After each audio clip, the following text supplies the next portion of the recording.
Vítajte priatelia. V tomto videu sa vydáme na prechádzky zimnou hmlou a budeme sa rozprávať o období posvätného bezčasia, ktoré druidi vnímajú v čase pred zimným slnovratom. Urobte si pohodlie. Bude to meditatívne rozprávanie, v ktorom verím, že vám predstavím niečo z krásy druidského spočívania na hranici medzi svetmi.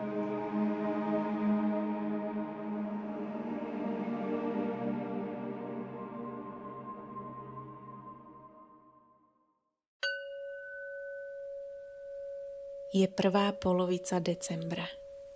Čas, ktorý sa nachádza medzi druidským sviatkom predkov menom Samhain a zimným slnovratom.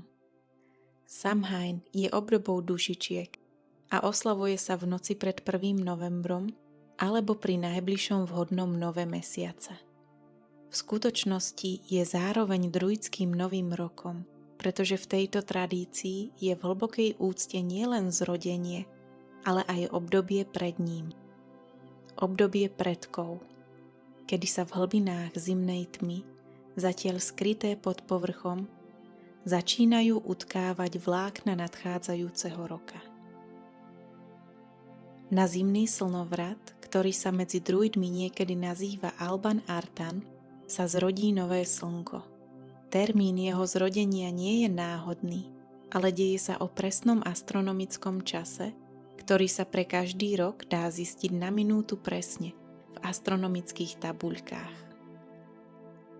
Mnohí z nás už prišli na to, akú neobyčajnú silu môže mať naladenie sa na tieto prelomy o presnom čase, či už ide o slnovraty alebo rovnodennosti. Zrodením nového slnka sa nový cyklus roka dostáva do prejavu. Ešte predtým, ako sa to stane, je tu však obdobie bezčasia, kedy starý rok už skončil, no nový sa ešte len utvára v hlbinách. Práve o tomto mystickom čase dnes budeme hovoriť.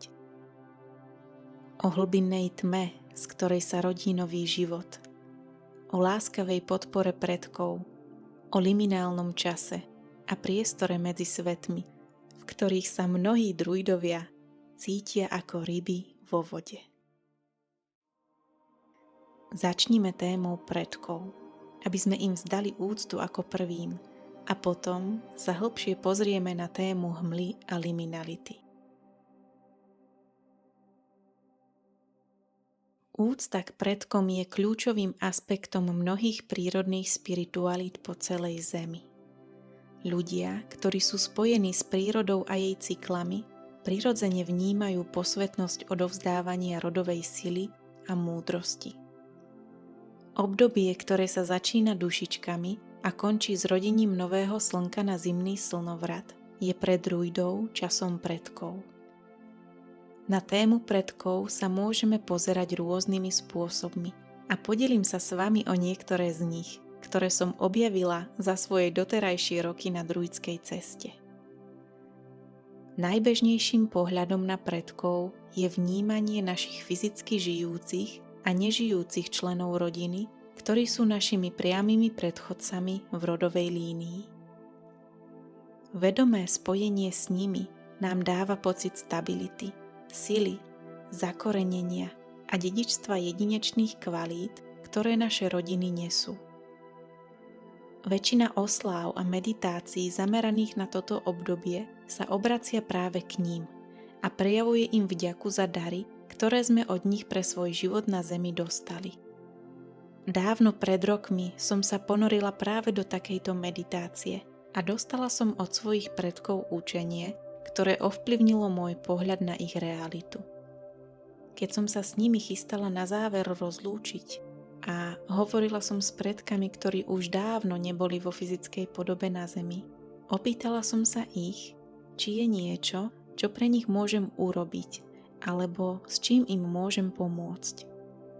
Brala som to ako prejav svojej vďaky a lásky, snahu poslúžiť im, ak je to možné. Ich odpoveď ma však prekvapila. Jasne mi odkázali, že odo mňa nič nežiadajú a že dokonca nie je prirodzené, aby som sa pre nich snažila niečo robiť. Bolo by to v raji, ako snažiť sa obracať sa proti prúdu rieky. Povedali, že mojou úlohou je dívať sa vpred. Cítiť ich podporu za svojim chrbtom. Byť za ňu vďačná, ak to tak cítim. No moje tvorenie a služba má pokračovať s prúdom ďalej. Oni odo mňa nič nežiadajú. Sú tu na to, aby dávali. Bezpodmienečnú podporu.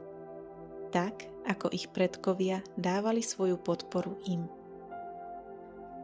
Nemám sa vraj snažiť im niečo oplácať. A ich najväčším darom odo mňa je, keď kráčam ďalej svojou pravdivou cestou.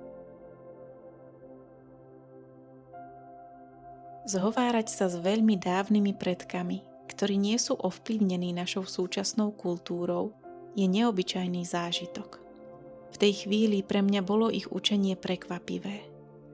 Začala som uvažovať o tom, či je to vôbec etické a správne.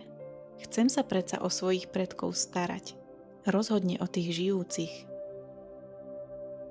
Potom som však pochopila, že moji predkovia sa mi prihovárali z inej roviny. Nie z našich ľudských konceptov o etike a morálke, ale z primárnej rodovej reality, kde ide predovšetkým o odovzdávanie života a kvalít, ktoré majú v prúde vývoja pokračovať. O tejto téme by sme mohli dlho hovoriť. O tom, kde sa stretávajú a rozchádzajú rôzne uhly jej vnímania. Jedno je však isté. S druidským pohľadom na svet dokážeme prijať to, že môžu byť súčasne pravdivé aj zdanlivo protichodné roviny našej reality. Skutočným umením je zjednotiť ich v našom vedomí a uvoľniť sa do nevyhranenej múdrosti, ktorú to prináša.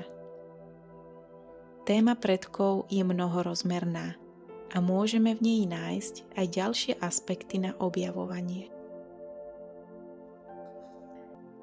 Ako predkov môžeme vnímať nielen svojich pokrvných príbuzných, ale v inom aspekte aj svojich učiteľov a iných ľudí, od ktorých sme niečo prebrali, aby sme to niesli ďalej. Verím, že ak učiteľovi skutočne záleží na odovzdávaní určitého učenia, úprimne sa snaží, aby sa jeho žiaci stali lepšími ako on. Kedysi som počula príbeh o indiánskom kmeni, v ktorom sa konáva obradný súboj medzi otcom a synom. Obaja bojujú najlepšie ako vedia a ak syn súboj vyhrá, otec je šťastný. Vie, že jeho nástupca dobre ponesie silu jeho rodu ďalej a v skutočnosti je to podsta nielen pre syna, ale aj preňho. To, že by chcel otec syna ponižovať, dokazovať mu, že je lepší, alebo sa cítiť menej cenný, ak ho syn prekoná, je z hľadiska prirodzeného plynutia rodovej sily jednoducho nezmyselné. Rovnako je to s učením, remeslom a inými darmi, ktoré si ľudia odovzdávajú. Za svojich predkov tak v tomto zmysle môžeme považovať kohokoľvek, na koho cestu či učenie nadväzujeme. Aj týchto ľudí či bytosti môžeme mať v hlbokej úcte a vnímať ich prínos pre náš život a tvorenie. Ďalším pohľadom, ktorým sa na tému predkov môžeme pozrieť, je naša vlastná časová os a predchádzajúce verzie nás samých. V období bezčasia sú časové línie akési voľnejšie a môže byť jednoduchšie prechádzať nimi vedomým smerom dozadu aj dopredu. V takomto zmysle sme našimi predkami aj my sami. Naše predchádzajúce verzie, ktoré sa prejavili v priebehu nášho vývinu a na ktorých sme postupne stavali svoj súčasný život. Môžeme vnímať, čo všetko sme v minulosti urobili preto, aby bol náš život taký, aký je. Vnímať vďačnosť k sebe samým v minulosti, keď sme prechádzali rozhodnutiami, aj obdobiami, ktoré možno neboli ľahké. Vnímať silu a vôľu k životu, ktorá sa tým všetkým niesla až sem, do prítomnosti. Dôležité je uvedomenie a uznanie toho, čo predchádzalo našej prítomnosti a vďaka čomu môže byť taká, aká je. Uzrieť pozitívne kvality, ale aj výzvy, ktoré nás utvárali a učili ušľachtilosti. Obracať sa k ním s vďakou a dôverou, že boli presne také, aké boli potrebné pre našu cestu. Podmienky, v akých žili naši predkovia, aj my sami v minulosti a prejavy, ku ktorým to viedlo, môžeme vnímať so súcitom. Sami si vyberáme, ako uchopíme silu a kvality, ktoré nám boli odovzdané. Čo z nich ponesieme ďalej? Čo premeníme? Čo rozšírime? Rozhodnutie je tu a teraz právoplatne v našich rukách. My ich nesieme ďalej po prúde a naši predkovia sa múdrymi očami dívajú, aké nekonečné podoby môže prejaviť sila, ktorú oni sami nesú. Dávajú nám svoju bezpodmienečnú podporu a ochranu. Sú tu pre nás ako živá knižnica, po ktorej môžeme siahnuť. Ako náruč, do ktorej sa môžeme uvoľniť, keď potrebujeme nabrať silu. A tu sa dostávame k ďalšej krásnej rovine tejto témy, k našej najrozľahlejšej matke tu na zemi, ktorou je ona sama. Naša živá planéta je tu neustále pre nás. Zrodili sme sa z jej hmoty, energie, inteligencie a lásky. Jej telo tvorí naše telá. Jej životodárna energia nás udržiava pri živote. Ona drží priestor pre naše príbehy, prirodzene nás lieči, učí nás kozmickej harmónii, prírodnej múdrosti, ktorá je staršia ako ľudské koncepty, a láske, ktorá je bezpodmienečná. Aj toto je jeden z aspektov, ktorý môžeme vnímať vo svojom vzťahu k Zemi. Môžeme ju vidieť ako svojho predka, ktorý chce, aby sme rástli, no ktorého prirodzene chránime, pretože sme neoddeliteľní. To je možno tá pravá odpoveď na zdanlivú dilemu medzi rôznymi rovinami. Vyvíjame sa vpred, no to, s čím sa cítime zjednotení, prirodzene chránime.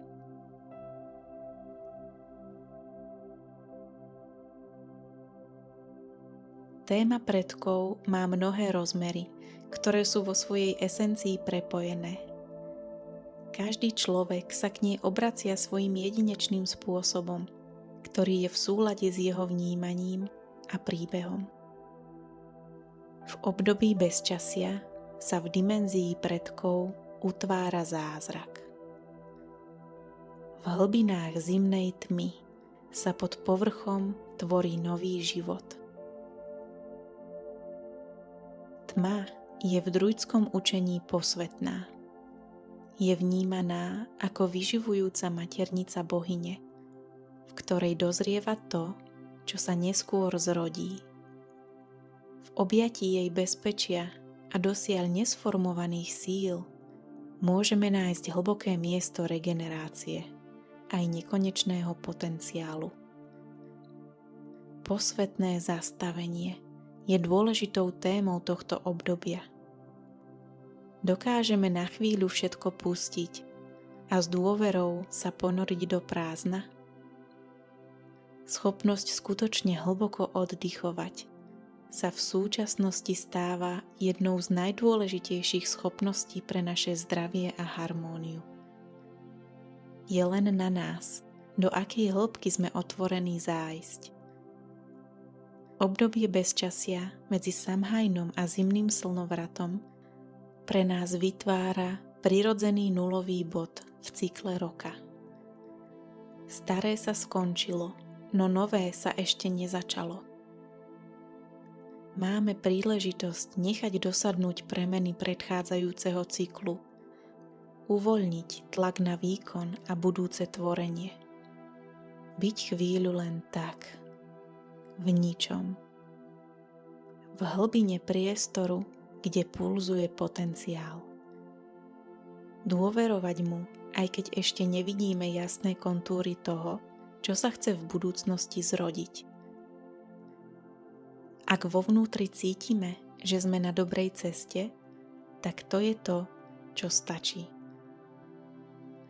V liminálnom čase, či už je to obdobie bezčasia alebo iné okamihy, nás najlepšie vedie náš inštinkt. V hlbokej tme sa vyjasňuje naše cítenie a mimozmyslové vnímanie. Schopnosti, ktoré sú nám ako ľuďom prirodzene dané a naši predkovia ich využívali pre svoje prežitie. Inštinkt nám ukazuje, čo je pre nás zdravé. Intuícia nás vedie pravdivou cestou našej duše. Rozum je nástroj, ktorý môžeme využiť, keď realizujeme svoje plány, ale teraz nemusíme byť aktívni. Obdobie bezčasia predstavuje v kolobehu roka hlbinu ženského princípu. Na povrchu vyzerá pasívne, no v jeho vnútri žije neustály magnetický potenciál. Keď sa naňho naladíme, otvárame pole možností. Čím viac priestoru mu dokážeme dať, tým väčšie možnosti sa v ňom môžu otvoriť. Niekedy môžu byť prekvapivé, pokiaľ ich dokážeme uzrieť a ak sme oslobodení od predstav o tom, ako by mal vyzerať náš budúci vývoj. Niektorí ľudia sa tomuto vnímaniu otvárajú veľmi postupne a je to v poriadku.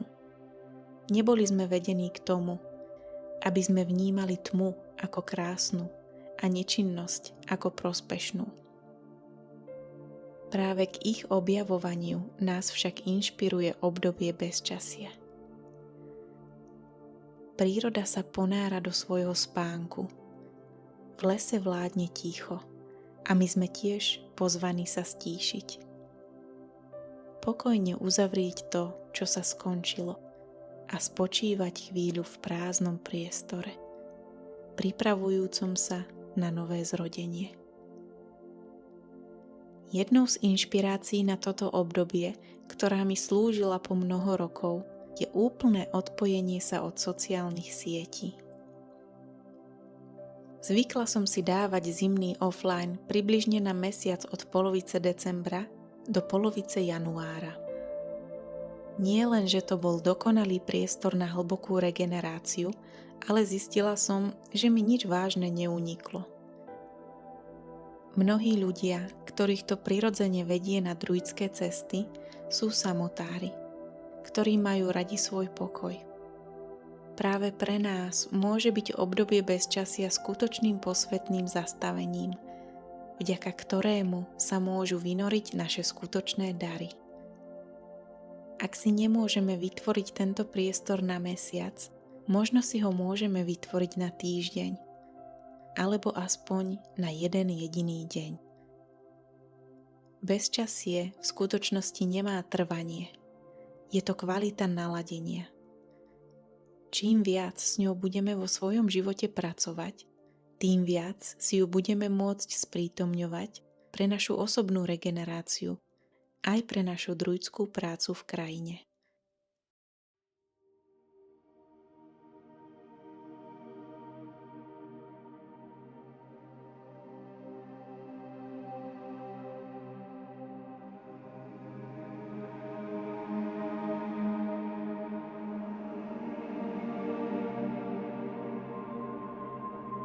Pozrime sa ešte na druhú tému tohto krásneho obdobia.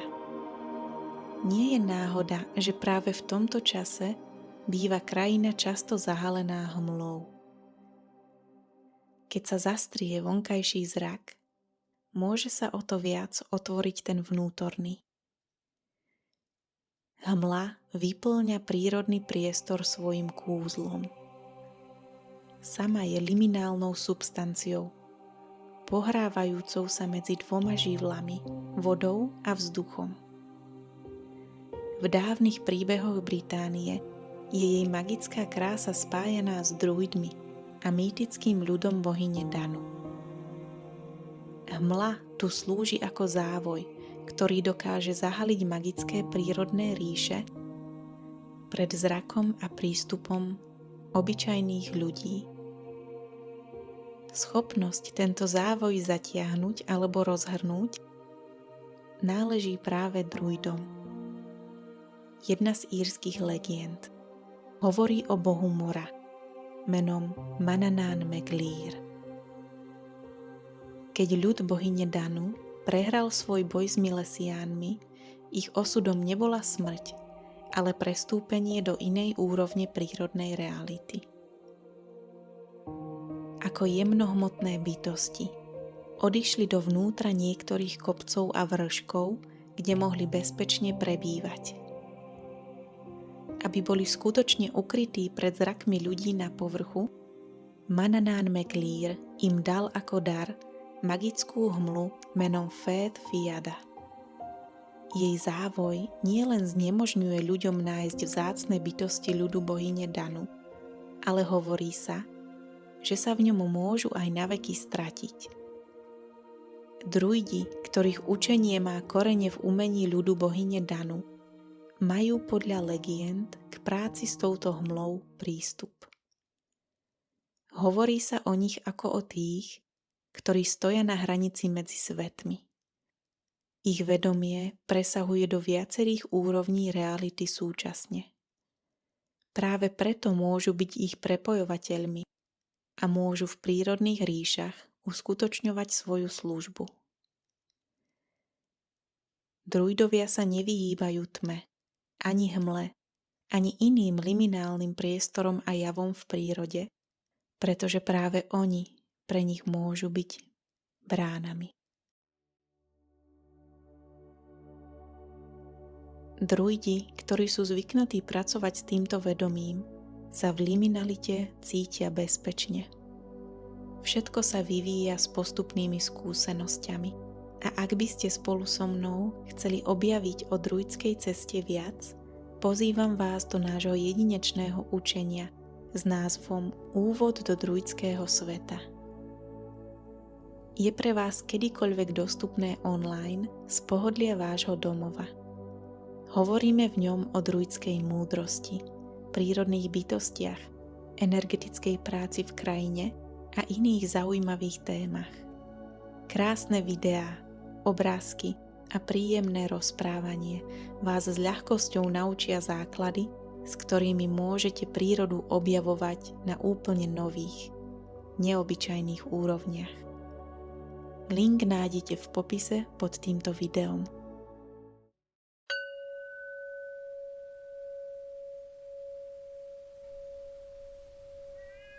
Bolo mi cťou, priatelia, že som vám mohla porozprávať o druidskom období bezčasia, ktoré je mi mimoriadne blízke, a podeliť sa s vami o niektoré uvedomenia, ktoré som v ňom za posledné roky objavovala.